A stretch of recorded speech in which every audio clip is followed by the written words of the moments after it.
Well. College football fans, Clemson Tiger fans, welcome back to another episode of the Clemson Tiger pregame show here on the Voice of College Football. Thank you for joining us. I am your host, Tiger Paul Craven. I have a full panel of guys that come on tonight to break down this number 5 Clemson versus number 14 Syracuse matchup coming up in Death Valley this weekend, this Saturday at 12 noon. It is homecoming for Clemson. All of that good stuff is happening.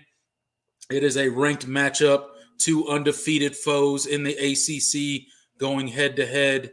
We'll see who comes out on top. We'll give you our opinion. But before we get to that, if you are not subscribed to the channel, please subscribe. Hit that like button. It really helps us out on these live videos. It brings people in. It gets more of an audience for us so that we can further the discussion when we're talking about our Clemson Tigers. If you want to support the show, links in the description below. We also have the super chat feature that you can exercise throughout the show. Whatever you choose to do. If you choose to do it, we appreciate that as well. But without further ado, I will bring on all of my co-hosts. I have Jordan Bowman I got Smitty. And last but not least, I got DeAndre joining me. Gentlemen, thank you for joining me on this fine Thursday evening. What's going on, Eddie? How you guys doing? Doing all right. I've been watching this UVA Georgia Tech game. This has got to be one of the just most awful games I've seen in about a week, like a couple of weeks. So, shout out to Tony Elliott. He's winning the game right now. So they've scored 13 points. So we'll see how long that lasts for the Fighting Tony Elliott's. But getting into the matchup today or this weekend, we got Syracuse coming up. Undefeated foe, ranked number 14 in the nation. I don't think anyone saw this matchup come in early on in the season.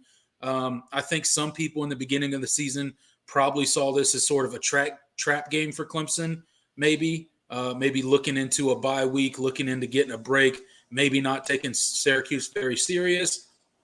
Syracuse is a team that in the past have given Clemson some issues. We've had some scary close games with them, as we all know. Most notably that 2018 game, the Chase Bryce game, where he made that epic throw on the sideline to basically save Clemson's undefeated season that would eventually turn into a blowout game against Alabama in the national title, right? So we've had some close games. Last one we lost was the Kelly Bryant game up in the Carrier Dome. So we've had some issues. They have given us some struggles. So should be a pretty good matchup going in. What are your guys' just quick thoughts on the game before we really dive into offense versus defense and all that kind of stuff? Hold on. We gotta get some background knowledge on this game, man. There's not too much now. No. There's plenty. Okay, we talk about 2017, 2018, but you got to go back to Clemson's worst bowl loss, the Gator Bowl, 1996, 41-0. I mean, come on, man. We don't want to talk about that. We don't want to talk about that, DeAndre. We don't want to talk about that. We like to forget the Tommy West years. I don't know what you're talking about. I don't remember that. We're not here to talk about the Tommy West years. Yeah, I don't. Look, I gave Syracuse the one. Okay, I mentioned the one time they beat us in the Carrier Dome. Okay, I don't want to talk about all that nonsense. Man. But that showed me that Clemson issues of changing offenses where everybody was moving toward a passing game, and we were still stuck in the running game. And I think that set the program a lot back. Kenny Hatfield going back to the triple option, and Tommy West coming in trying to go to the power I when everybody else was throwing the ball down the field. So yeah, but you got to give reverence to that game.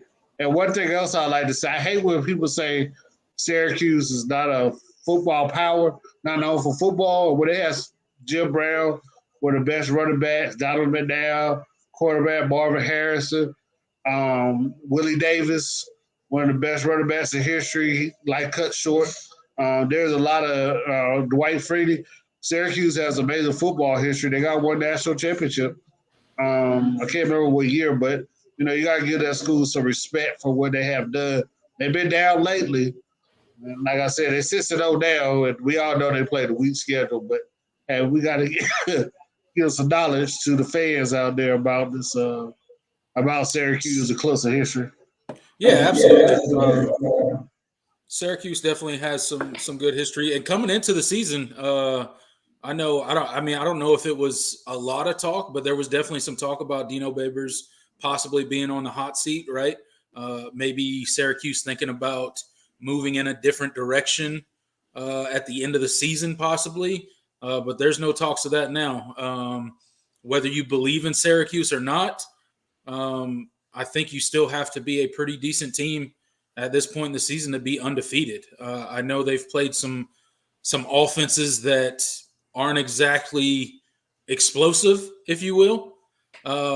But they do come into the game boasting some some pretty gaudy defensive numbers as far as their defensive performances this season. They've also only had one away game. Yeah, they have only had one away game, and it was UConn. Correct? Yep. UConn. So I don't know how much that counts as a true away game. It was chilly. Yeah, Man, that's a hard place to play, though. yeah, Up in Stores. No fans in there. yeah. I bet it is. And, and people are always talking about the ACC being weak, but Syracuse did beat Purdue, who I think is 5-1 right now. So they lost 2 games, Syracuse and Penn State, but I mean they did beat Purdue, who's probably leaving the Big Ten West right now. Yeah, I don't think anybody expected them to beat Purdue. I don't. Didn't expect them to beat NC State either. Nobody expected them to beat NC State, although Devin Leary was out for that game and is out for the rest of the season. So I don't expect much from NC State for the rest of the season, judging by the offense that they put on the field against Syracuse. It looked pretty bad, but I guess some of that could be attributed to Syracuse's defense too. They've been playing pretty well this season. So let's get into let's do a quick little recap of last week, right? Syracuse coming off a win against NC State. We already mentioned NC State did not have their starting quarterback, but nonetheless, Syracuse did what they had to do. They won the game. They passed their, first big test in the ACC with NC State. Now they got their next one on the road at Clemson and Death Valley.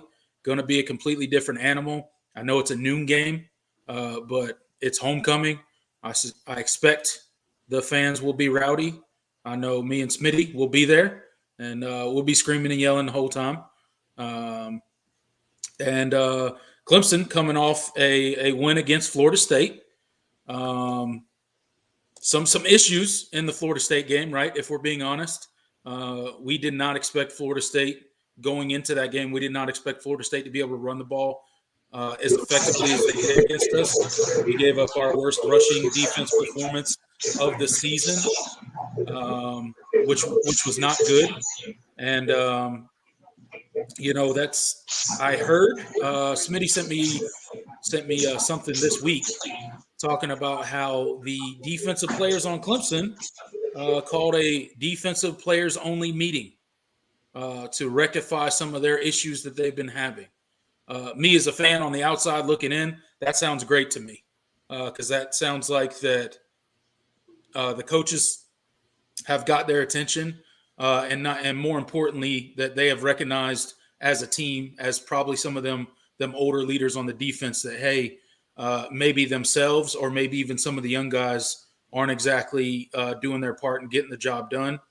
So you always like to hear stuff like that. I look for Clemson's defense to come in inspired this week.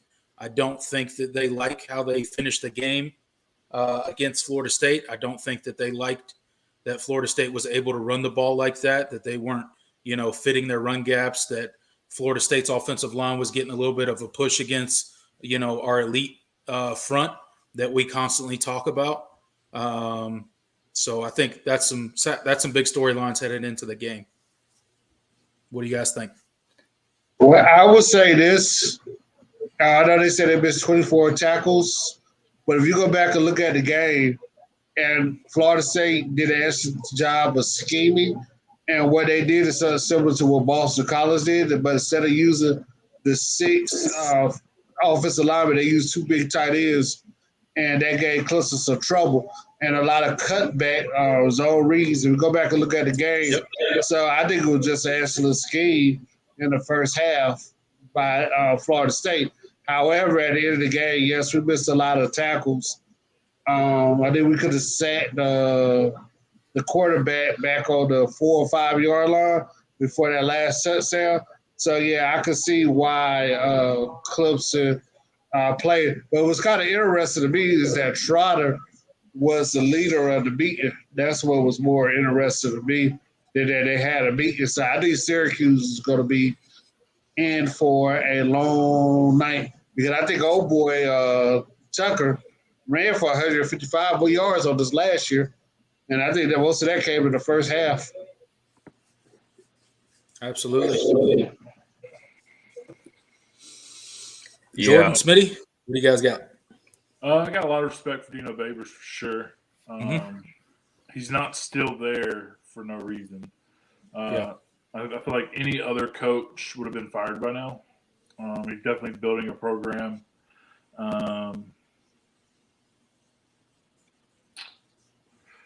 As of from last week, I mean, missed tackles are missed tackles. I'm hoping the boys get it together. I know I'm going to be I'm going to be really excited just to see a game live again, Absolutely. I can't wait. Jordan, any thoughts? Yeah. You guys pretty much covered it. Really, I mean, going back to last week, I think, the biggest thing was the missed tackles. There was just a lot of undisciplined play. Not really, Mike Norvell. To give him credit, he does a really good job. I think he's a really good play caller. I respect his ability to kind of draw up some nice plays to get his playmakers the ball out. That Florida State offensive line did a good job of getting some push. He obviously, as DeAndre mentioned, they brought in extra tight ends to get more push. They were chipping the ends a lot, doing stuff like that to kind of knock Clemson's defensive line off balance. And they did a really good job. And then there was poor tackling in the second level, and that kind of led to Florida State breaking off some runs on them. So, in a way, I think this is kind of a blessing for Clemson going into this game, just because, having those things exposed and, you guys already mentioned the players only meeting that the defense held this week. I think they're really going to use this opportunity to really get better. I think this team has obviously had a lot of guys in and out of the lineup this season. So I don't think they've completely gelled yet, and I think it's it's a good sign. Dabo came out in his midweek press conference, said the defense had a phenomenal practice. They've really taken ownership in practice, and it's really shown. Yeah. It's really shown this week. So I think those are all good signs for some moving forward, because they're facing a really good running back this week. A really good running back and a really good quarterback that can run.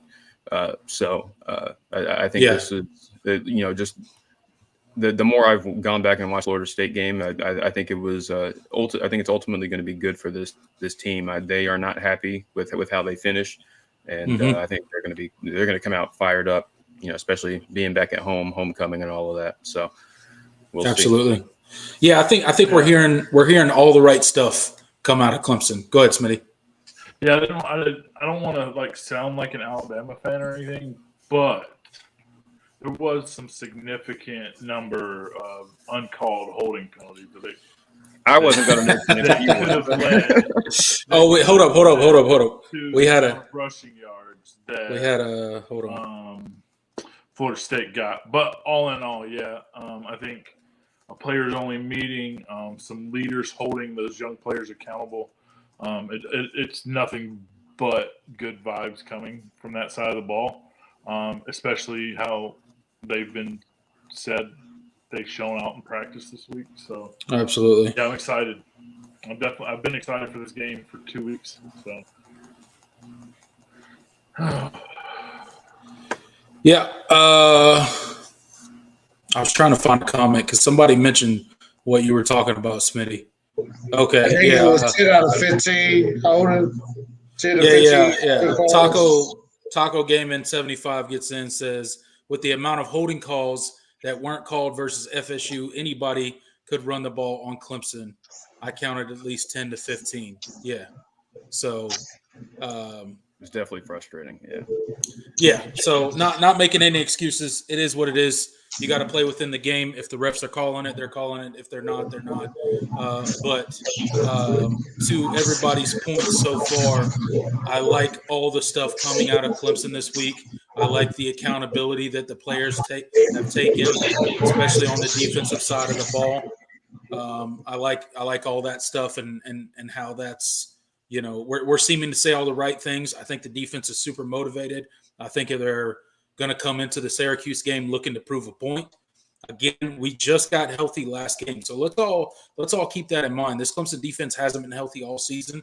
We finally had majority, if not all, the major defensive starters back last week. But that's the first time they played together this season, right, as an entire unit.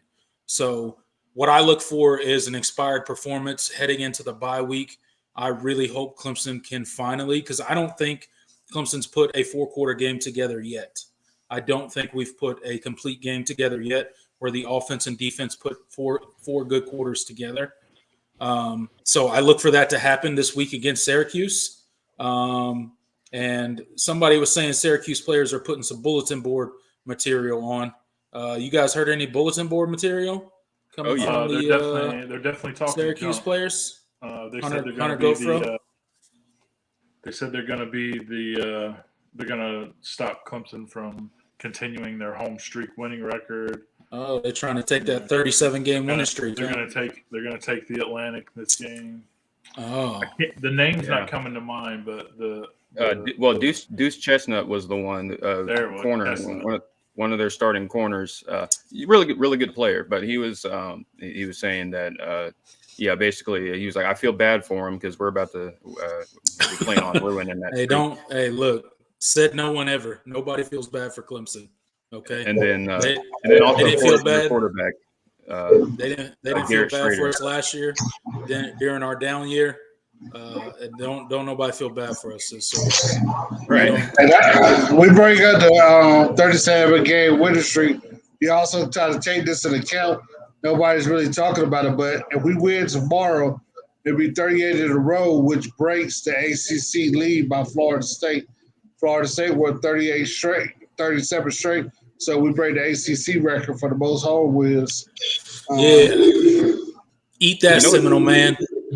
You know what's funny about that stat is if Clemson hadn't lost to Pitt in back in 2016, they would have had the longest streak of all time, home win streak of all time. So because we before that we hadn't lost at home since 2013 Florida State. So we don't want to talk about that game. Yeah, we don't have to talk about it. That is kind of frustrating, but there's been some talk. Their quarterback Garrett Schrader, he said that I think on the ACC network, I think he was doing an interview with Kelly Gramlich. He said that he felt like they matched, Syracuse matched up really well with them and with Clemson, and that they feel really good about winning on Saturday. So I was like, all right. I mean, and to be fair, it's like, I mean, what else is he supposed to say, right? Yeah, for him, it's a little different. But Deuce, it was clear that Chestnut was trying to. Chestnut was just running his mouth, but yeah. Hey, whatever. Look, defensive backs are always like that. You got to be cocky when you're a DB. Absolutely. I welcome the confidence. Yeah. So let's talk a little bit about Syracuse defense, okay? We'll shift gears a little bit. We'll talk a little bit about Syracuse for a little while. They do come in boasting some pretty good defensive numbers, allowing 173.8 passing yards and 93 rushing yards a game, only giving up 13.2 points a game. So what do you guys think are the keys to Syracuse success on defense this year? Why have they been, kind of playing well? A weak schedule. That's definitely part of it. Yeah. Yeah, the schedule certainly plays a part of it. I mean, you already mentioned it. They've played one true road game, and their toughest game was easily Purdue, and they beat an NC State team that limit that their quarterback. But I do think that their defensive success is a lot to do with the scheme, and they have some really experienced guys on that defense. I think they have they have a great linebacking group. Michael Jones is what I think is one of the best linebackers in the conference.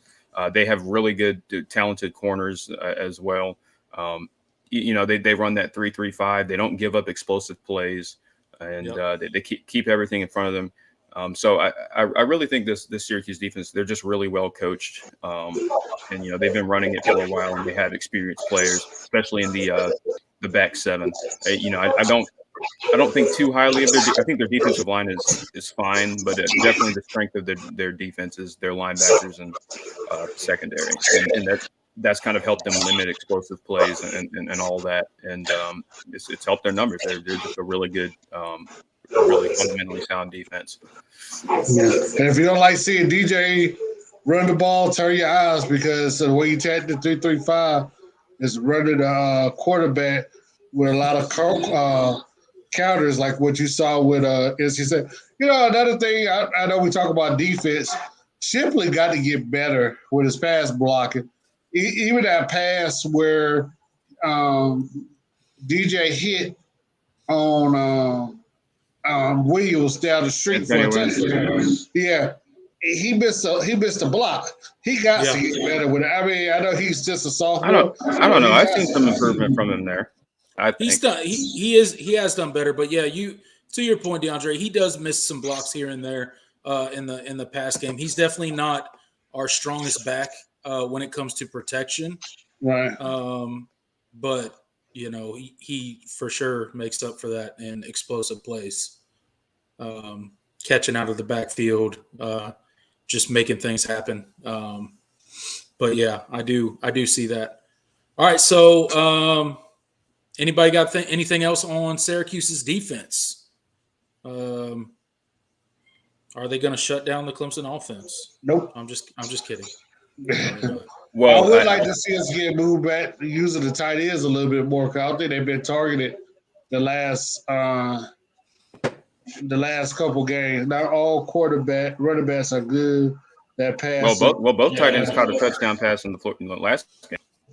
Oh, okay, but they had 6 targets though, right, between the two last game. Maybe, yeah. We didn't target them a ton, but on in big play situations, they got it to them.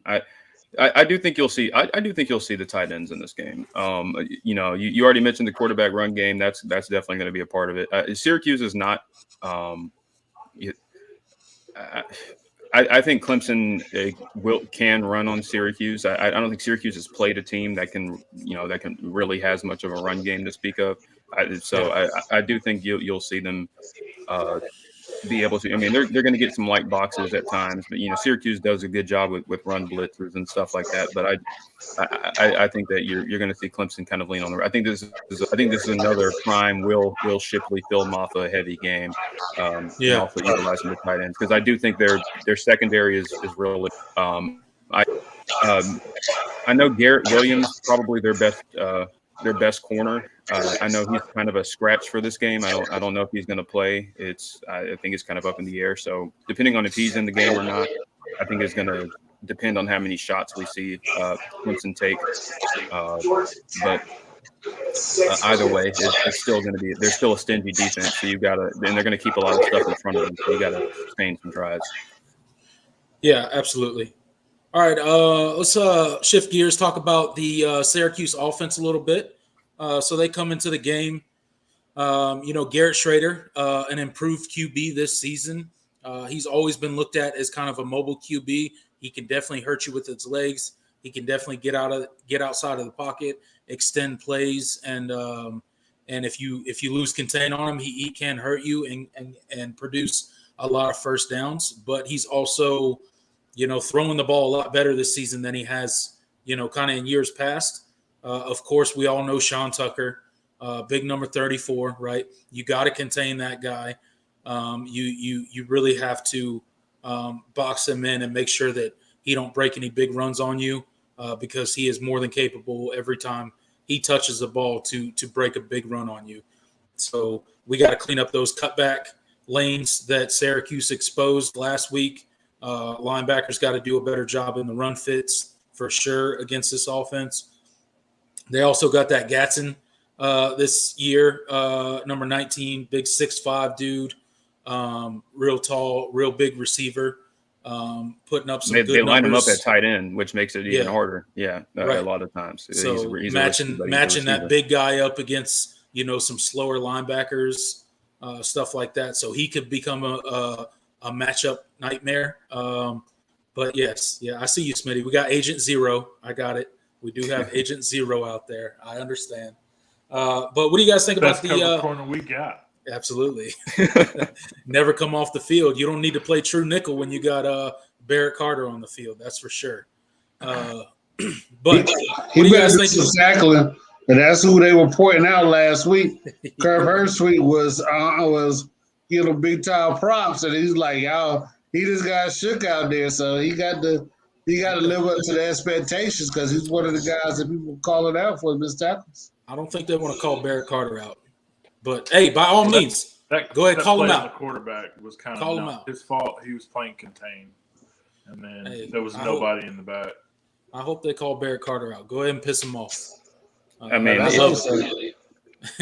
Carter didn't have his best game, but it's kind of hard to knock him because he's been pretty much lights out this season. You could argue he's been the best, our best defensive player. He's definitely been at least one of the best. He's in the running for one of the best players on the defense this season. So, he didn't have his best game. But what do you guys think of the Syracuse offense coming in? Do you think there's any avenue for success against this Clemson defense? And if so, what would that look like for Syracuse? So I feel like if the defense comes out stagnant like last week, then it's going to be like a repeat. Is what it feels like. Yeah. But if the front seven come out ready to play, they play their game. They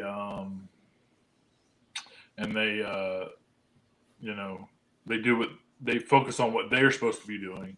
I feel like there's not going to be a chance on the run game. The run game is going to get shut down this week.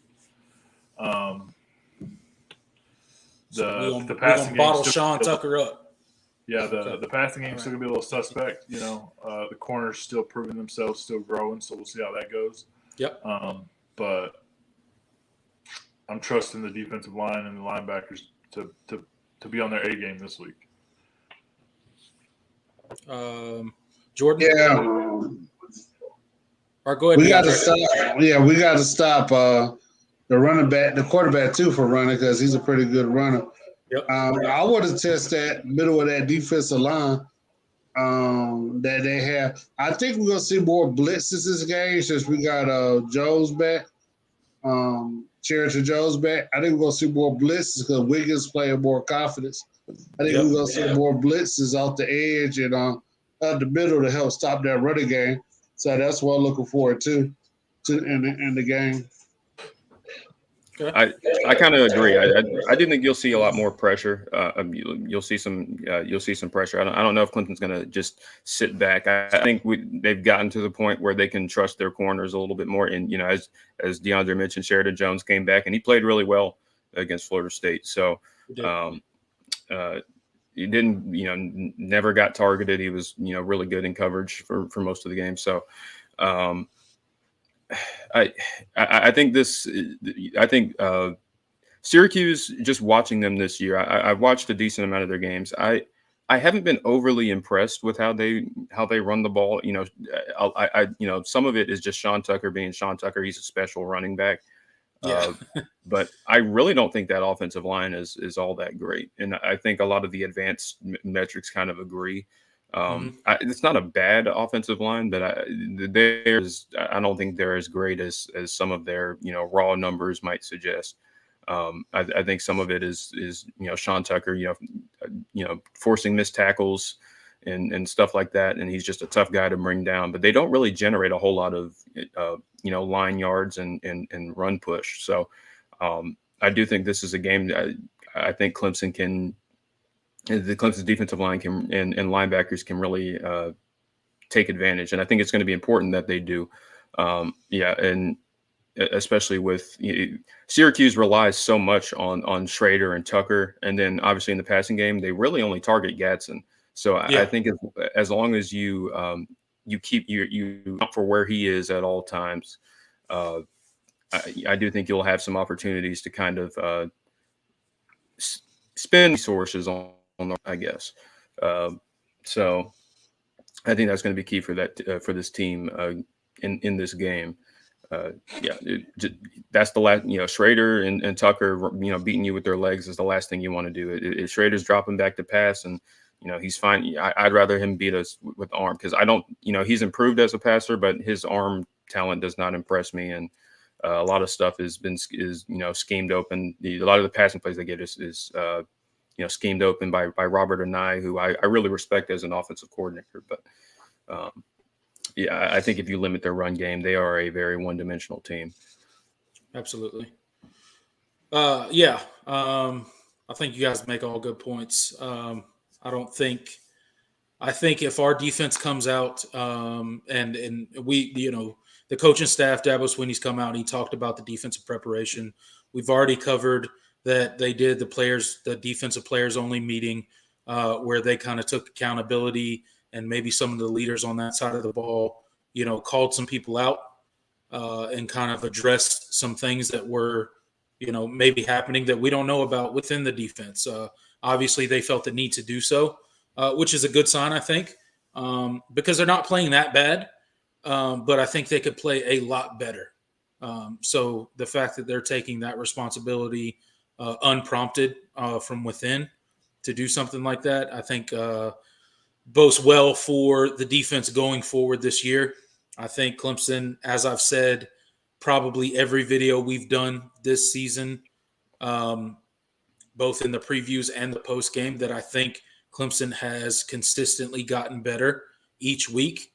Now we may have, had good games and bad games in certain areas, depending on the week. But as a whole team, I think Clemson has trended and gotten better every single week. I think that continues this week. Like I said before, I look for Clemson to have their first complete game of the season, because I don't think we've had one yet. I look for Clemson to have their first complete game of the season and really show out in Death Valley. It's homecoming. It's time to start turning the corner, right? Championship phase is right around the corner. Dabo always preaches the phases of a season. What's that? Next week's the bye week. Next week's the bye week, right? You really want to build some good momentum. You really want to put, a solid game on film, right? Right before you go into your bye week. Build confidence, build momentum, and both the offense and the defensive side of the ball. Roll right into a bye week, get even healthier, and then roll back for the next, portion of the season, starting with Notre Dame. What do you guys think about? Let's talk about the Clemson offense before we talk about kind of how we see this game going for each of us. So, I want to see the guy to get off this week. I know they said in the Florida State game he got double team a lot. Yep. But I'm looking at, hopefully we can run the ball. What's up with Kobe Pace? I know he's still out, but has anybody heard anything about him? Or last time I heard Dabo, like 4 weeks. Yeah, last I heard Dabo talk about him, they said he was out 3-4 weeks at least. So whatever he did in that, what game was that? He got hurt. High ankle sprain is what it was. Yeah. And he had the tightrope surgery. So that surgery that Tua had back when for the don't want anything to the same surgery. Okay, we got better surgeons. Okay, don't worry about it. We got smarter people at Clemson. You ever seen anybody from Alabama? Come on, man. Yeah, but I think we're gonna. I'm just kidding. People from Alabama, calm down. Don't freak out. Just joking. Yeah, they're not watching this. They've turned off of college football since Alabama lost. So they're on to they're on to NASCAR. There you go. Yeah, they're on to NASCAR. Yeah, but I think we're gonna do fine on offense. I look for a lot of big plays, throws down the field.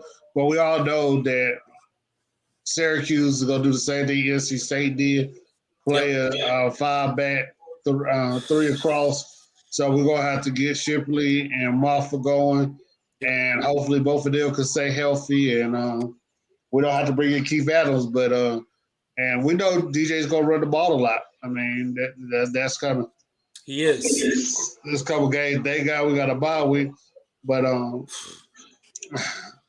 like the way our offensive line is playing. Miller need to clear up some of his penalties, and we get that push in the middle. I think we're gonna be fine. I don't think their defensive tackles are that good. No, they're not. I think you can get a lot of push, and you should be able to get a lot of push, especially since you're going to see some light boxes in this game. You should. If Syracuse wants you to begs you to run it, then run it. By all means, run it. We got the backs to do it all game. I like how the offensive line has improved throughout the season. And if Syracuse wants to give us nothing but light boxes, hey, let's take it. There's nothing wrong with that. I don't have any problem with just letting Shipley and Maffa just cut loose for the game.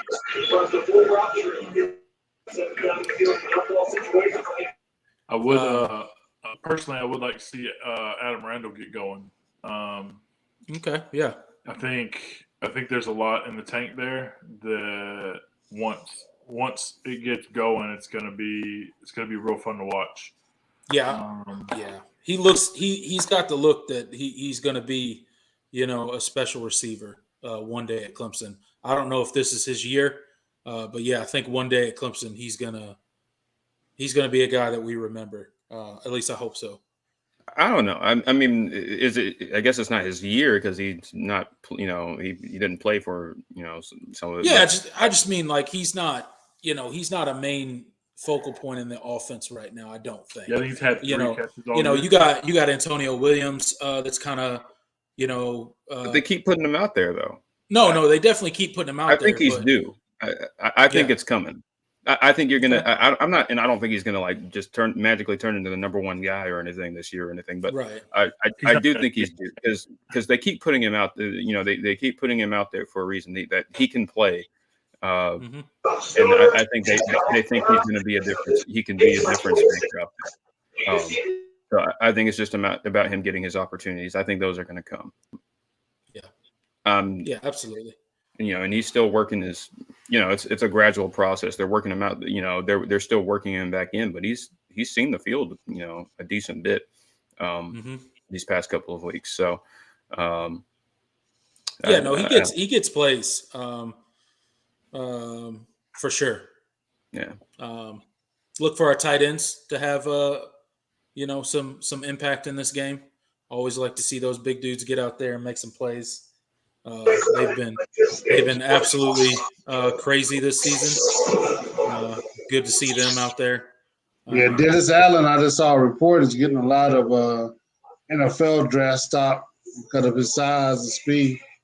Yeah, it makes sense. I mean, he's a very draftable guy. He's very very physically gifted. He has good hands. He's a fantastic blocker.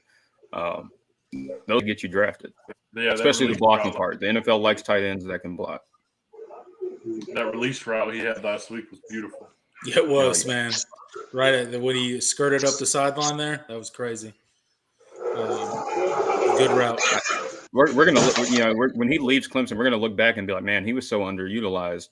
So underutilized up until you really think this is the first season in a while that we've really utilized the tight end in any real way. So, which I was super excited about early on in the season when we started seeing it. I thought Clemson forgot how to use tight ends. And it's crazy because, you got Davis Allen and Jake Brennan still on the sideline. I mean, those are some dudes, man. This is the best tight end duo we've ever had. I would say, as far as duo, obviously probably the best tight end we've had. You get Dwayne Allen and Jordan Leggett, guys like that, but still, I think that 1-2 punch that they have going on, they have different skill sets. They're different body types. They're not the same player. So, but it gives you a lot of scheme versatility, and how you use them. And they're both very capable targets. And Allen's obviously more of the blocker, but Brenning Stool he's slimmer, but he's faster. He's more of a but they're both really huge mismatches when they get out in the open field. So it's a really nice luxury to have, and it's nice that we knowing that we have we at least have Brenning Stool coming back. We do, yeah. Both of those tight ends are big mismatches. And then we got to know what tight end for last year, didn't we? I think he's redshirted, right? Who's that? I think we got to know what tight end last year too, didn't we? But he's redshirted, correct? Number one tight end? No. I don't think so. I don't know. I think they had him targeted, but I'm pretty sure he went somewhere else. I know who you're talking about. We have two tight ends in recruiting class, 2023 class. I like Marcus Dixon and Olsen Pat Henry. I like those guys a lot. So Sage Ennis. We haven't seen a ton of him, but I for obvious reasons. But I do think he's someone that the coaches have talked about and the coaching staff really likes. So, as far as the future at the position goes, you have to still feel pretty good. But hopefully the tight ends being a more featured part of the offense is not just like a 1-year thing, and it's something they continue to do moving forward. Well, I think it has a little bit to do with Streeter being the offensive coordinator now. Because he came up as a quarterback back when the tight end was a big deal. Yeah, and obviously Kyle Richardson as well. I think it's definitely going to be a staple as long as there's a capable tight end on the roster. Yeah. Well, you know what? I want to bring up something that Jordan talked about the other day about DJ Uiagalelei stats compared to what's called, because it flashed up on Facebook. So I said DJ has 1,665 passing yards, 337 rushing yards with 21 touchdowns and 2 INTs. That's better than Deshaun Watson and Trevor Lawrence in their second year of starting. Yep. Yeah, I thought it was kind of amazing. I mean, yeah, and it's impressive. I saw some people say, well, Trevor Lawrence and Deshaun Watson, they were pulled out in the first half and or whatever. But I'm like, well, I mean, DJ, he doesn't have, I wouldn't say even really particularly close to the weapons that those two had. No, I don't think so. And I saw that. I think I retweeted that initial that tweet. It's even more impressive because he only has 2 interceptions on the year, and so if he's playing more than those two did, and he had less interceptions, I think both Watson and Lawrence had 7 picks at this point in the season in their second year. People forget that Deshaun Watson's second year was his second year as a full starter. The first year he didn't start. He was mixed in with the other guy. What's called. But if you're talking about his junior year, everybody got to remember they struggled with Troy, NC State, so he didn't get pulled out of the game like people are saying.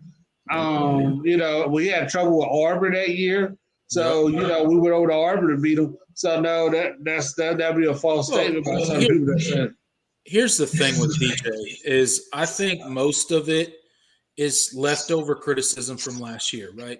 No one has forgotten how DJ looked last year. And that's really the thing. I think if this was DJ's first full year as a starter, I don't think he'd be getting near the criticism that he still gets, right? Yeah, I think it's part of that, but then it's part what you see other quarterbacks doing also. Yeah, no, I understand that. What DJ's currently doing was better than what Trevor Lawrence and Deshaun Watson did then. But what DJ's doing now compared to what the other quarterbacks are doing now doesn't seem so great. I understand. You have, CJ Stroud and those guys just, blowing up the stat line. Right. Yeah. No, I understand, but DJ also doesn't have the recruiting core of an Ohio State. Not even close. I mean, the only thing that really matters is the W. So. Yeah, exactly. And he's doing everything he needs to do. He's playing for the most part. He's playing mistake-free football. He's had one terrible throw this season that resulted in an interception. It was a terrible throw. It was an awful throw. but the first interception wasn't on him.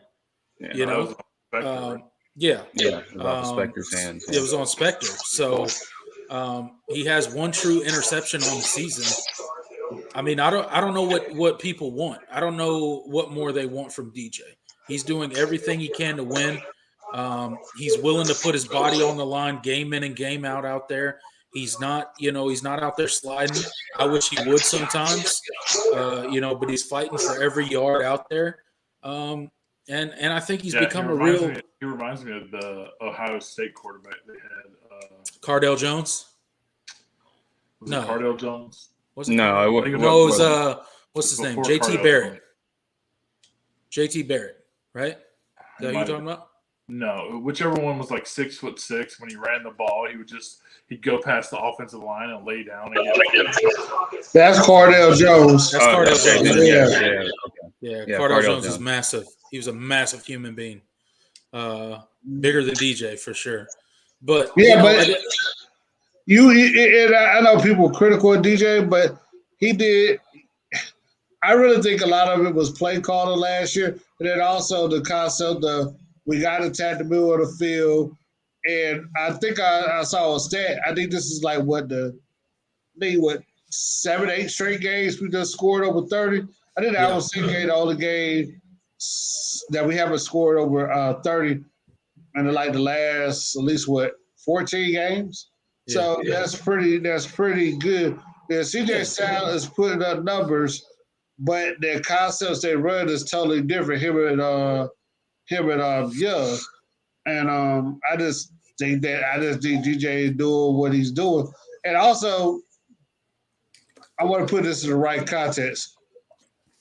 Are the defenses that we see, everybody's still rushing traditional 4-3s in those other conferences? We see a lot of 3-3-5s, and those offenses are meant to slow down what you see with Clemson. And another thing about Stroud, I'm not knocking his schedule because I know it's going to get harder, but our schedule has been harder than Ohio State's schedule this year and Michigan's. So, for sure. I mean, and I think Penn State is overrated. I think DJ's doing fine. Is he the best quarterback in college football? No, not by any stretch of the imagination. Nobody's claiming that he is. But I think a lot of it is leftover opinions of last season. He'll never live that season down. It was a horrible season. I think he lost his confidence completely as a quarterback, and the play calling wasn't great. We were super beat up. It was just a bad season overall. Nobody was confident. We were barely winning games. So I think he's done everything he could possibly do to turn it around. Somebody in the comment asked, do we think he goes pro after this season? What do you guys think? Yep. I already saw the article where he's moved up. I don't know. I don't think so. You don't think so? You think he'll come back? It seemed, from everything that's come out, DJ's kind of when he was asked about it, he said, "I'm not really thinking about that right now." But he's gone. Dabo has said that Dabo, the way that they talk about it whenever they're asked about it, it sounds like that's kind of the plan. And seems like I think he should. I'd love to have him back because imagine a third year in the system. I do think that it has a lot of potential, but I don't know. I think he's gonna leave. He's getting a lot of love, right? And I think he's getting more love in draft circles right now because that his arm talent is unbelievable. It's almost like his arm strength is almost Josh Allen level. Yeah. The over shoulder throws are just beautiful. Yeah, and it's effort. Like the way the ball comes off his hands it's like effort. Yeah. So, and I think people in the NFL are tired of the Baker Mayfields and like Kyler Murray, small players, the run around QBs. Yeah. I think DJ has enough movement outside of his. We're gonna see if we get better with the accuracy. But I know he's throwing 65%, but. I mean, I think he's gone after this year, especially if he finishes strong with the teams that we play who look like they were going to be a challenge. If we get past this game on Saturday and we got a bye week before Notre Dame, it's really going to be the numbers that he can put up is probably going to be amazing. So I think he's going to be gone. I know people like Stroud and Bryce Young, but I think also the NFL is tired of these small quarterbacks that can't get the job done by throwing the ball downfield. I mean, there's a lot of quarterbacks that are going to be in the draft this year too, though. Yeah. Who I don't know. I think in his head, DJ knows that like it almost just looks like in his face that like he's still learning. Yeah, you can almost see it. You can see it play to play that like.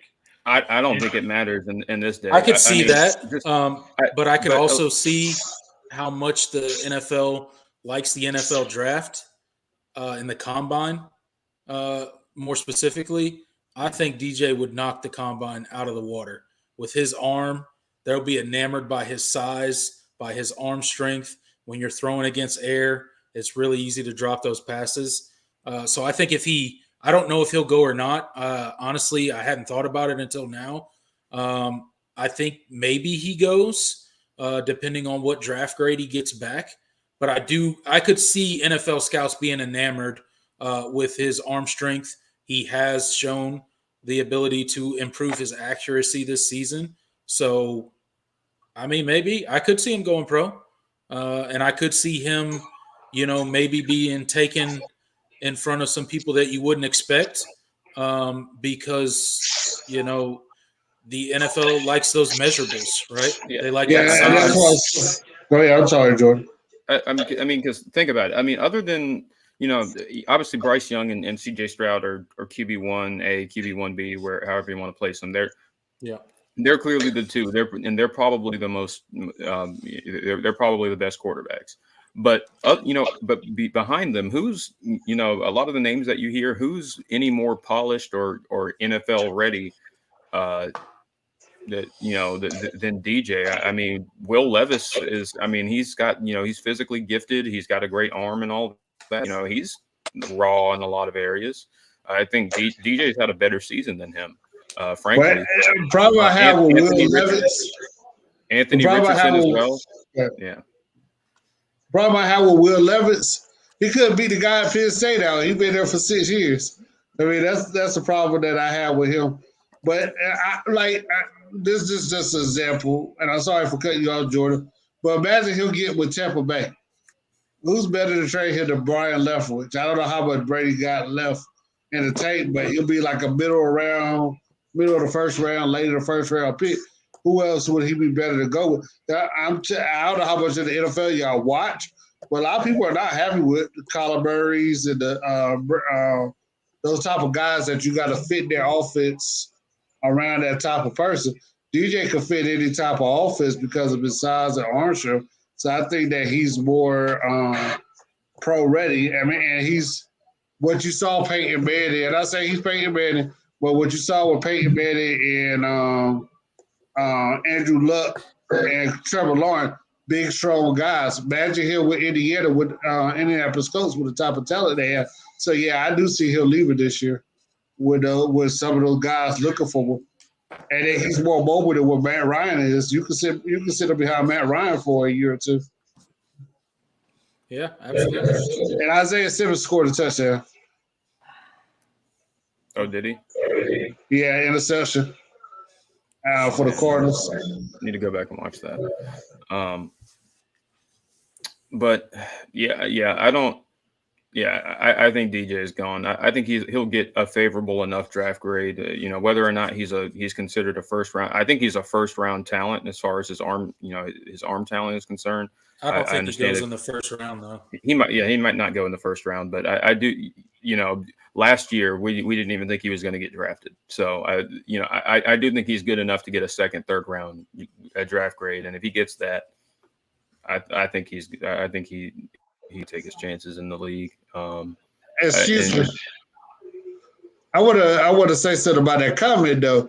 Look at Joe Burrows and look at Pickett's numbers before their last year of college. They improved just like DJ improved. So go back and look at Pickett. Remember, Pickett threw for 7 yards against us the first time he ever played us. And then the next year he blew up and made all those picks. You telling me that DJ is out more talented than Pickett is? No, I'm not saying that. Well, I'm just saying there's a certain narrative that comes with DJ. There's a lot of Right. criticism that comes because of last season. That's all I'm saying. I'm not. Yeah. Look, I think, If I had to pick between Pickett and DJ, if you're going off of sheer talent, yes, no question. He's the way more physically gifted and talented QB. But narrative also plays a part in these things. That's all I'm saying. No, but But DJ, I'm just saying, in the negative narrative, Pickett and Burrows before their senior years, and they've been in college for like 200 years, it's like they were bust. I mean, they weren't that good. Think about Joe Burrow. He couldn't beat out Haskins or Barrett, who was in front of him. And I look at it, it's like one of the best quarterbacks in the league. So, yeah, I get what you're saying, the narrative, but to look at what the stats that those guys put up, and they came out. What's his name? Matt Flynn. When he was at LSU, his last year he threw 21 touchdowns, 11 interceptions. He went to the NFL and got a big payday off of one game against the short lines that didn't matter. So I really think a lot of times we got to look at that, and that's why I say I don't see him saying. I think he'll be a first round pick because, and even if you take Stroud and Young, who are small quarterbacks, like I said again. Who's a more prototype quarterback that people want to see? Like I said, look at what Russell Wilson, the beat that he's taken over the years. Look how he's struggling right now. So DJ looks more like an NFL quarterback. Yeah, they're prototypical, big body, massive arm quarterback. Yeah, the NFL definitely is going to like that. So he'll definitely get drafted. It's just a question of where, if he decides to leave. If not, then hey, we get DJ for another season, so we'll be good to hook. I would love to take him for that year. Commander. Hey, I'll take it. Yeah. He'll end up. One more thing, because I gotta go. Don't put that on DJ. Don't do that. Don't do that to him. And one thing before I go, Clemson's the only top 5 team that has 20 turnovers this year so far. That was just amazing to me that I saw that stat. They're the only top 5 team that has 20 turnovers this year. 24 turnovers? Yeah, made 20 turnovers this year. I saw that stat. Really? Yeah. I thought that was amazing because I know a lot of times, no, they're not doing that. And I'm like, shoot, whatever, man. That's almost 3 turnovers a game. DeAndre, before you go, Yes, DeAndre, before you go, give me a quick game prediction or score prediction or whatever you got. Clemson 41. Syracuse 20. I don't know if y'all can see it, but yeah, that's messed it up. So yeah, Clemson is the only team in the top 5 that is top 20 in turnover margin. The Tigers are also ranked number 9 for special teams. All right. That's the reason why they got the a special team thing. Oh yeah. Yeah, I gotta. Yeah, Trevor Grovers wrote the article. Yep. Hey, y'all have a great night. I gotta go get some rest. All right, DeAndre. We'll catch you later. So another storyline that wasn't brought up earlier that we should probably mention was the this is gonna be the first game in Death Valley where 2 undefeateds have won 6 games or more each. Like 2 undefeated teams are playing. Absolutely. That have won 6 or more games That's in the pretty history crazy. of Death Valley. First time in Death Valley. And it's the 4th time I think ever in ACC history.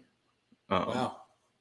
So it's a pretty big game. That's what usually is. The question is, where are you sitting? What's that?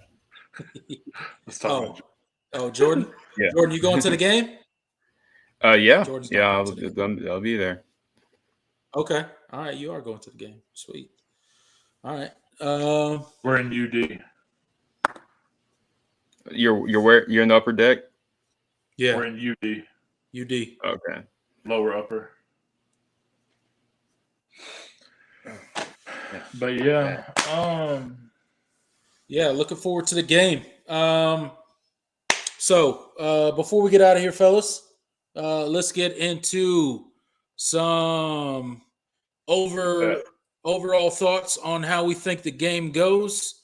Maybe some score predictions. So let's see the betting line. Clemson is minus 13.5. The over under is 49.5. So what do you guys think about that? That point spread minus 13.5. Y'all going Syracuse or Clemson for the point spread? You guys get your picks in the comment section. I'm going Clemson. Yeah. I'm gonna say Clemson covers. So yeah, I'll take Clemson. They've covered their last 3 games. So they covered against NC State. I would go with over on this one. 49. Yeah, over unders at 49.5. Yeah, I think that seems a little low to me. I don't know if they're maybe giving some mad respect to the defenses in this game. But I think Clemson at least gets in the 30s in this game. I'm gonna go. I like Clemson against the spread. I think they'll cover. Yeah, for sure. Yeah, Clemson will cover. Just by how much? I'm gonna say. I mean, I don't know. I don't know. I honestly think the total isn't that. I don't think it's that crazy, because I could see it being like a 33-17 type game or something like that, or just something similar that, which is slightly over, but that's right at the line. Yeah, John Sarian gets in and says it started at 52 and it's dropped. So at 52, people were taking the under. So yeah, I'll take Clemson to cover, and I'll take the over. It is kind of a low point spread, but yeah, I think Clemson's going to have to do some of the heavy lifting in the scoring department. I don't expect Syracuse to score a ton. I think some of it's going to be Sean Tucker just being special. Maybe Garrett Schrader breaks off a couple runs, I don't really. Like I said, outside of Gadsden, I'm not really scared of their vertical passing game. I'll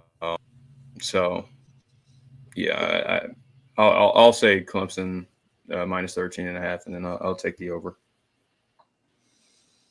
Yeah.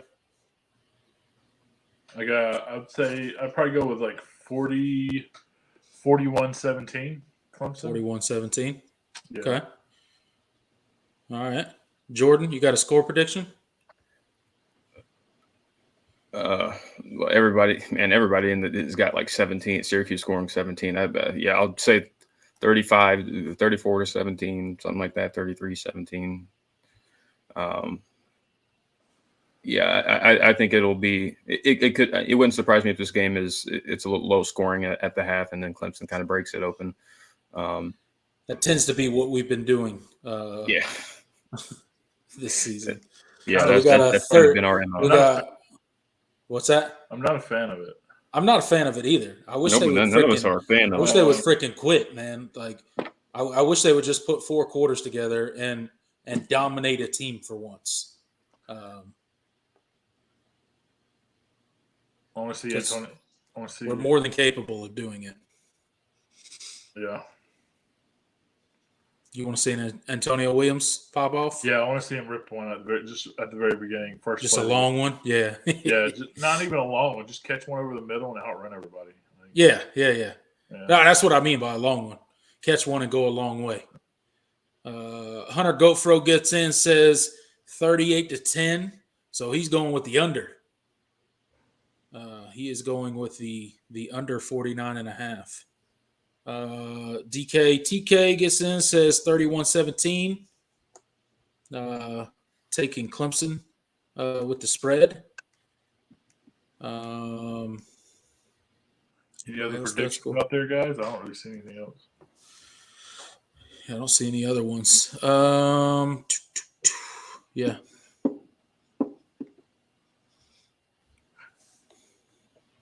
Schrader is terrible. We got some people arguing in the chat about Schrader. We had some people in the chat earlier arguing about Cade. Terrible is not the right word because he's been very good this year. But he says that he's a scrambling quarterback and his passing is subpar. You know that's not all. I wouldn't say it's subpar, but it's not great. Yeah, I think it was subpar last year. Like I thought it's improved this year. Yeah, he's very much improved as a passer, but he was awful last year. I think he's a lot better now. Okay. Yeah, I think he's an okay passer. Like he can make. You could tell the new scheme fits him a lot better. Than what he was playing in. Yeah, and it's a credit to Robert Anae. He's kind of built that offense around his quarterback's skill sets. And so, I mean, Schrader's not asked to push the ball downfield a whole ton. Right. You know, I think he makes the routine. He can make the routine throws pretty regularly, and that's all that really. I mean, he'll. You know, and you got a guy like Sean Tucker in the backfield, right? So, you don't have to do it all by yourself. Like you don't even necessarily you don't even have to block exceptionally well for Sean Tucker, right? Like he'll just make things happen, which is why I didn't like last week against FSU when we allowed all those cutback lanes, because that's something that definitely Sean Tucker can do, and he will, make you look silly out there if you don't get hands on him and really tackle him. He'll rip it. You let him get that lane like that. Yeah, he will. He will put up massive yards. If Clemson comes out and does that.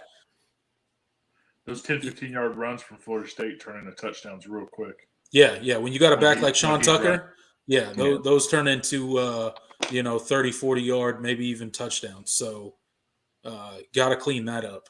You don't want that guy to get going. And then they start feeling themselves. So you can't let that happen. But what do you guys feeling on the game? How do you think Clemson,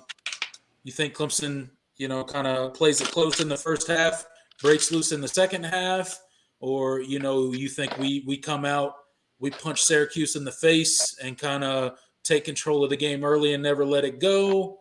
What do you think? How do you guys see it going? I think they're up by at least 3 at halftime. I wouldn't be surprised to see Cade by the fourth quarter. Okay.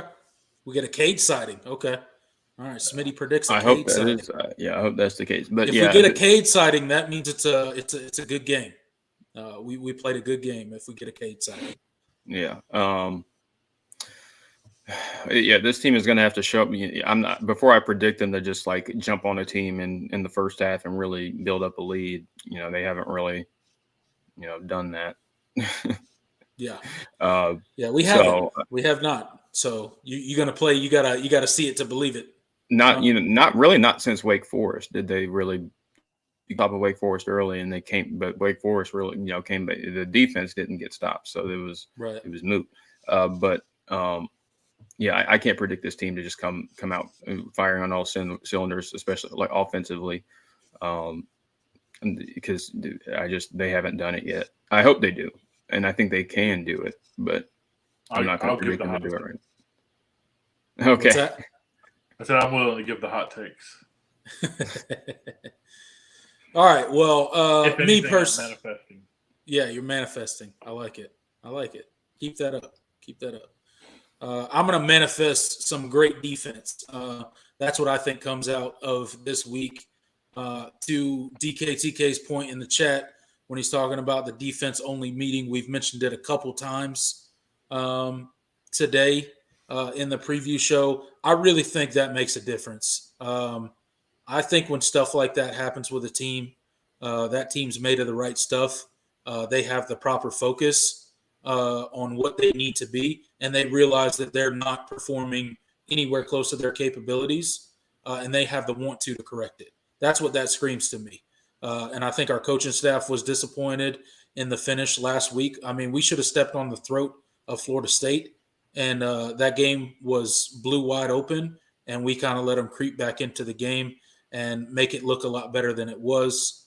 I look for Clemson's defense to put 4 quarters of football together.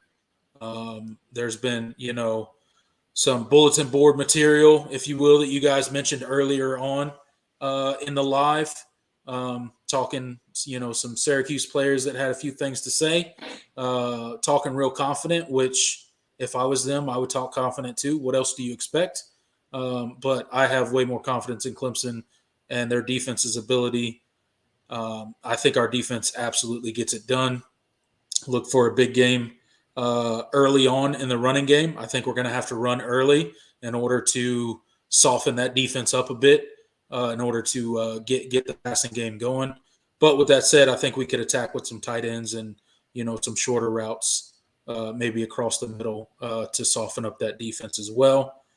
I look for Clemson to put a complete game together. I think this is, this is going to kind of be where we start turning the corner as a team, as Clemson, as we're building into this championship phase, as we're rounding ourselves into a much better team.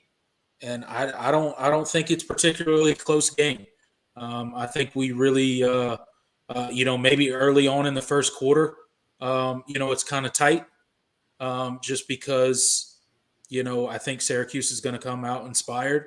But I think a couple blows from Clemson, and we will we'll kind of put it to them. So I think second quarter on is kind of Clemson's game after we get through that first quarter. I'm going to go I'll go 41-10 for a final score. Big time Clemson win. Hopefully we some backups in the second half. Hopefully Cade Copeland can get a few drives, maybe get a quarter or a half a quarter of play, at least 2 or 3 drives under his belt. That way he gets a little experience as well. And I look for a big game from the Tigers, man. That's just how I see it going. Me, Smitty, and Jordan will all be at the game, be throwing a little magic that way. So, yeah. That's what I got. You guys got anything else for the game? Tiger-Rama. Yeah. I've said my piece. Homecoming week. Anybody in the chat going to be at the game? Let's see. We got any good comments we want to highlight in the chat, guys? You guys see anything? Orange pants season, yeah, it's coming. Orange pants season is coming. Championship phase. Not worried. I don't know. Y'all, did you see the ranking of the uniforms on Twitter, Jordan? They tiered out Clemson's different uniforms. They tiered Clemson's different uniforms? You'll have to share that with me. You'll have to send me that. The orange top with the purple pants was like F tier. Oh yeah, that was. I don't blame them. That was a horrible time in our history. I hate that uniform. I don't know why we ever did that. I like the all purple. I do like the all purples. I really like the orange pants, white jersey, and orange helmet. I really like that combo. Classic. Probably because we've won multiple national championships in that combo in my lifetime. And I just like how it looks. I think that white jersey with the orange helmet and the orange pants, it just pops on TV. I think it does. I also like the all orange as well, but we haven't had as much luck with the solid orange though. Yeah, if I had to pick my personal favorite, just me personally, it's the orange pants, white jersey, orange helmet. That's my favorite Clemson uniform. I mean, the solid orange. Did we wear solid orange? The Sugar Bowl loss to Ohio. I know we wore it against LSU. Yep, we did. Yeah, so yeah, no, we don't do well. We don't do well in solid orange. But at least we're not back in the Tommy Bowden era where we were always wondering what uniform combination we were coming out in and what our record was with that uniform combination and all that nonsense. See, there's a lot. You see, there's a love for the solid orange, and I like the solid orange. I really do like the solid orange. Yeah. No. Love the all orange. Yeah, everybody's liking the all orange. That's just my personal I had thing. some recency, Yeah, just reservations and about it. I just like the way it looks better. I like the contrast of the white jersey with the orange Yeah. pants and orange helmets. That's just my personal. Would love to see smoke gray Clemson Smoky unis. gray. I think someone don't did it. know. I think someone did a concept on it, and it looked pretty good. Not sure. But Dabo would never sign off on that. He's more or less a traditionalist. So he doesn't. We have our uni combos, and he's not interested in. No, I don't hate that he's a traditionalist in that sense. I don't hate it at all. No. Not at all. Let's see.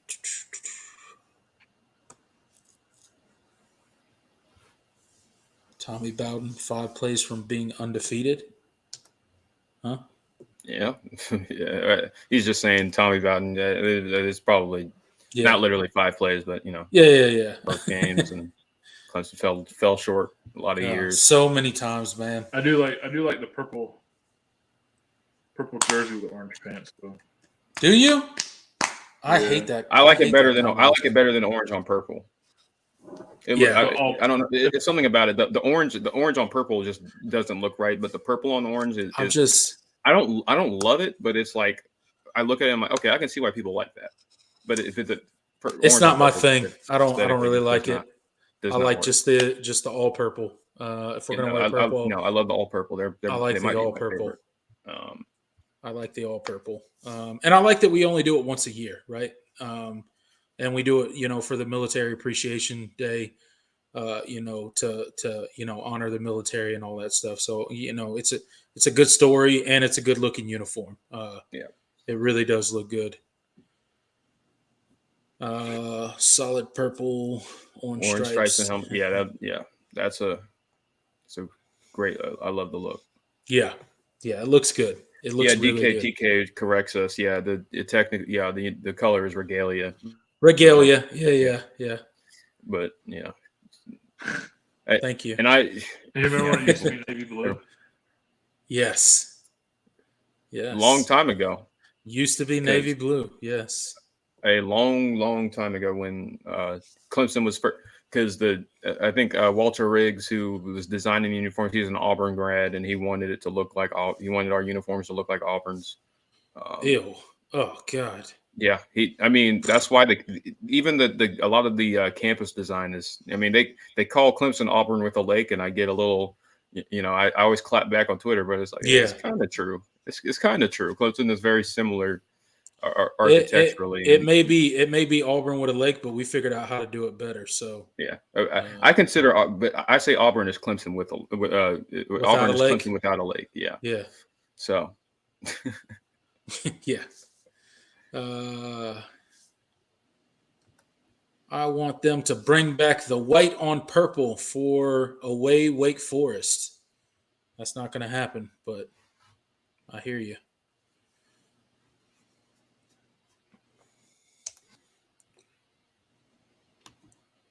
Whoops.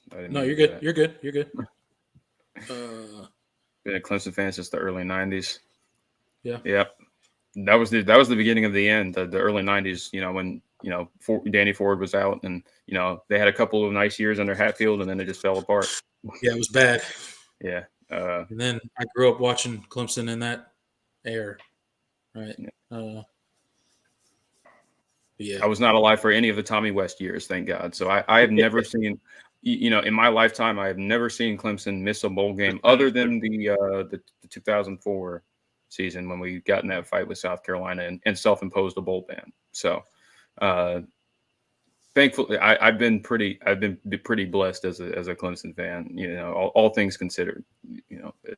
I grew up through the Tommy Bowden era, but it was frustrating, but it was definitely better than losing seasons.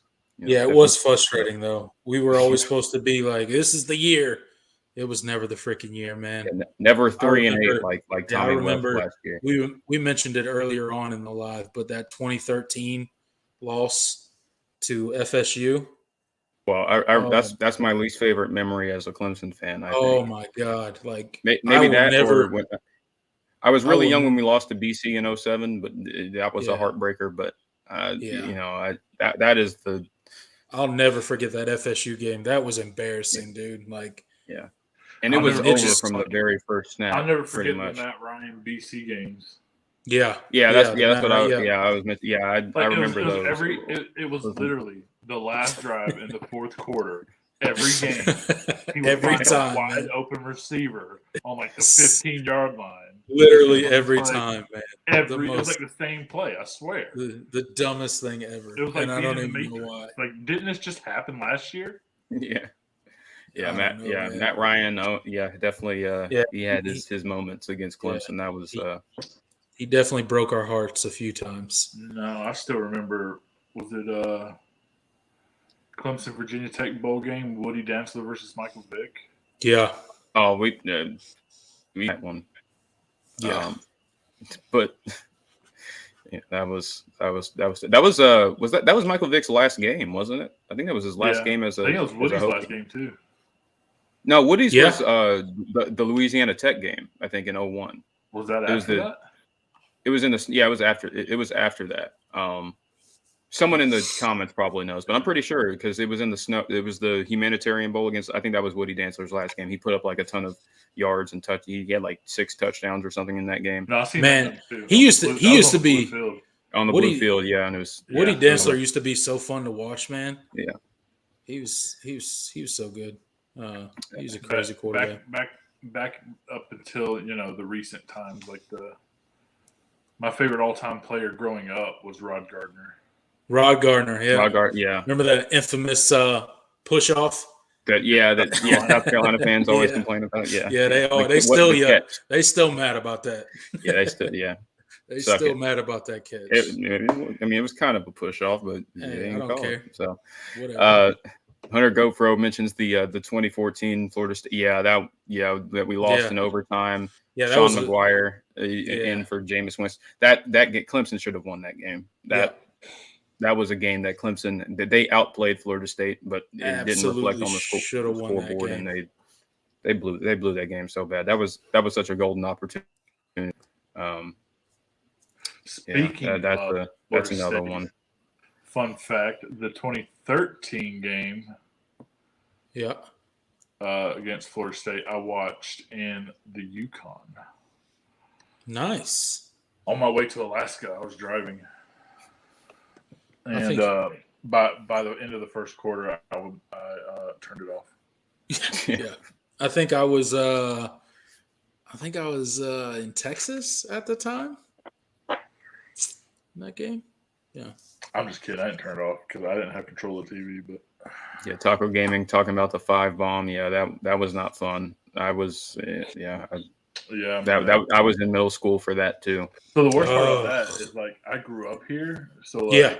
me Me half too. my family are Carolina fans, so that's Yeah. all you hear about all year Oh long. man, it was terrible. Like all my years through like high school and everything, like Clemson was just getting, beat down by Yeah. South Carolina every year.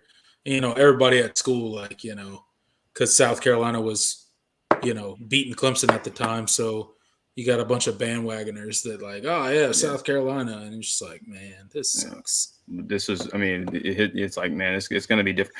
Yeah, Ryan Norton hiking the ball over Deshaun Watson. Yeah, that was. Yeah. I felt bad for Norton because he got. I know he got like death threats. I think after that game, which was College cool. football Yeah, fans. yeah. Hunter GoPro mentions it too. Yeah, it felt Yeah. bad for him, but Yeah, that was rough. so many mistakes that just unforced mistakes in that game. That was a prime opportunity for Clemson to kind of to beat Florida State and get over that hump and really change. But the 2015 game, the 2015 win over them, what was it, 23-13? That was definitely a satisfying. It was a program defining win For sure. as far as kind of shifting the tide and it becoming Clemson's conference. My girlfriend said 14-year-old me was livid as hell. He threw DK, his fruit snacks across the room. that's right. Yeah, he refused to eat his dinner that night. I tried to tell SC fans during 09-13 that Clemson owns South Carolina and it will change. Well, you, sir, were proven right. Oh, they're showing Clemson versus Georgia Tech highlights in the UVA Georgia Tech game. Little brother. Oh, little brother. They are now. They didn't used to be. They used to beat the hell out of us. So it's like every year. They did. They still have the series lead, and the tide in that rivalry was the problem with the overall series. I think Georgia Tech is still up like 15 games, but it was like that. That series was played in Atlanta every year up until the 70s. So I was like, well, I mean, of course, you better be leading a series where you get to play at home every single game. Yeah, I know, right? Yeah, and then they had the nerve to try to cancel it, and everyone knows the whole $2 bill, and kind of how that tradition started. But really, the tide changed in that series way back in the 1900s when Tech stole John Heisman away from Clemson. Because Heisman had the program rolling. And Georgia Tech was like, they wanted the success at football. They wanted the football success, and they, I think they like offered him like double his salary or something. I don't know the exact, but they offered him a significant raise. And John Heisman goes to Georgia Tech, wins a bunch of games there, and that was kind of the difference in each program's trajectory from that at that point in time. And so Georgia Tech kind of had a leg up for a lot of those years. But definitely since the 70s, 80s, it's really been, Clemson it's been a much more competitive series. And obviously recently it hasn't been competitive at all. So. Yeah, for sure. Taco Gaming gets in, says, so I'm 26 now, but what made me a Clemson fan was my first game, which was Clemson versus Central Michigan. And Spiller went off. Yeah. Yeah, man, Spiller was amazing. Good, man. Like, good Lord, that dude. Where South Carolina's remember old James Davis back in the day? Of course. How couldn't I? I still follow him on Twitter. Old Thunder. Yeah, he was excited. People were talking about him last weekend. Oh yeah. He was like, did the announcers mention my name? He got really excited. I was like, it's like, no, I guess he thinks that no one remembers him. I'm like, well, yeah, of course we do. What? I mean, every Clemson fan that was around back then and old enough to know who he is definitely remembers James Davis. Absolutely. His brother was his brother went to South Carolina. Mike Davis. South Carolina had two different Mike Davises, and I always forget who's who. But they were both running backs. But one played in the late 2000s, and the other played in the early 2010s. But they weren't even related. It was weird. But one of them was James Davis's brother. I can't remember which. Maybe someone in the comments can. You know what always kind of bothers me is Tavian Feaster.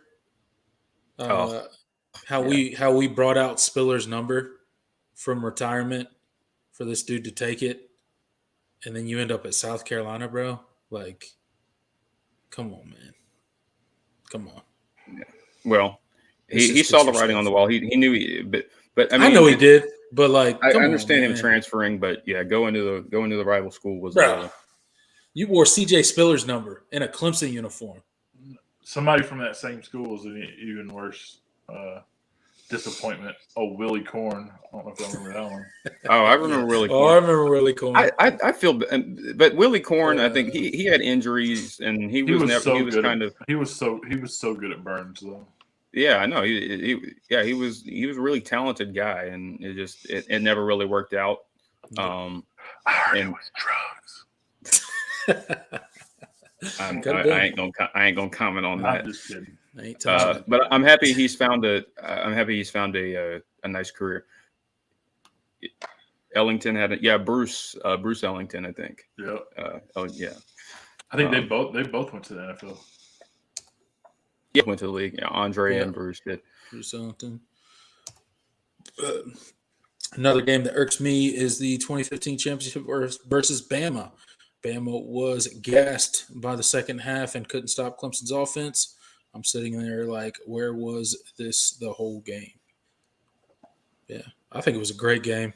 I hated losing that game, but yeah, that was a crazy game. But it was confirmation that Clemson had ascended. Like, yeah, we were okay. Our success is legitimate. You definitely came out of that game being like, "Yep, Clemson can definitely play with the best of college football." Yeah, right? and Clemson, honestly, just from every statistical category, was better than Alabama that night. Alabama just made 2 or 3 plays that swung the momentum in the game, and Clemson couldn't dig themselves out. Onside kick thing that they did, that was crazy.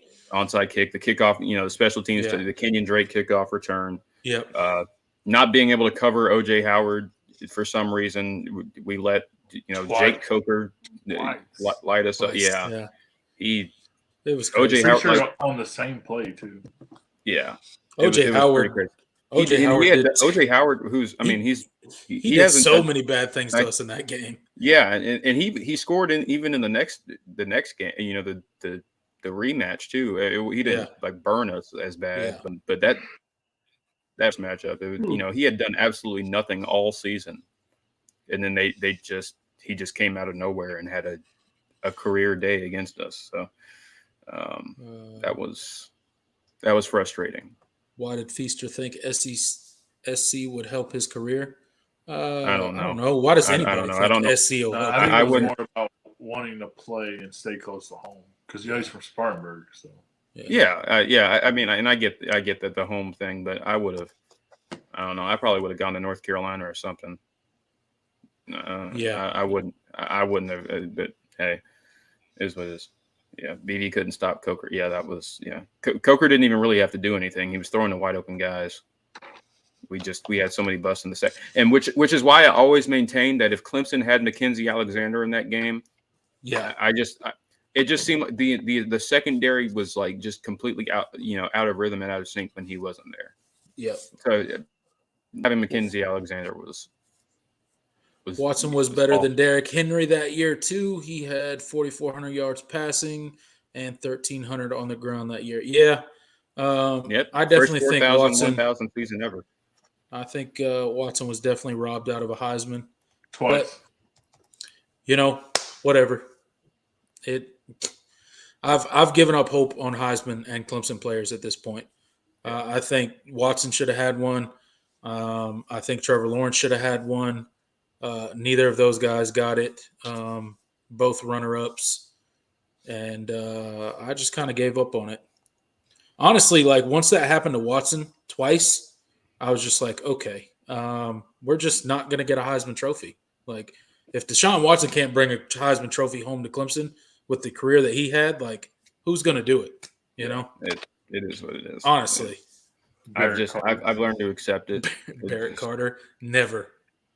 Defensive guy, never. Oh, no. That's a quarterback award, and you know it. I'm totally kidding. I wish, but that's a quarterback award, and you know it. But I'm gonna get going, guys. Yeah, we're gonna go ahead and end it, guys. Thank you guys for getting in the chat. We appreciate all the comments. We appreciate all the reminiscing about Clemson football. You guys were amazing tonight. You showed up. You showed out. You hit that like button for us. You got in the comment section, furthered our conversation. Tigers on top big this weekend. My prediction was 41-10. Hopefully I am correct. Big day by the defense. And 41-17. 41-10. No, it's going to be 41-10, okay? 41-10. All right? And I'll be there to tell you you're wrong when it happens, okay? Yeah. Take your ankles, grab a biscuit, and let's go. Let's go. Hey, Tigers on top. Hey, we'll see y'all in the post game. Later, y'all.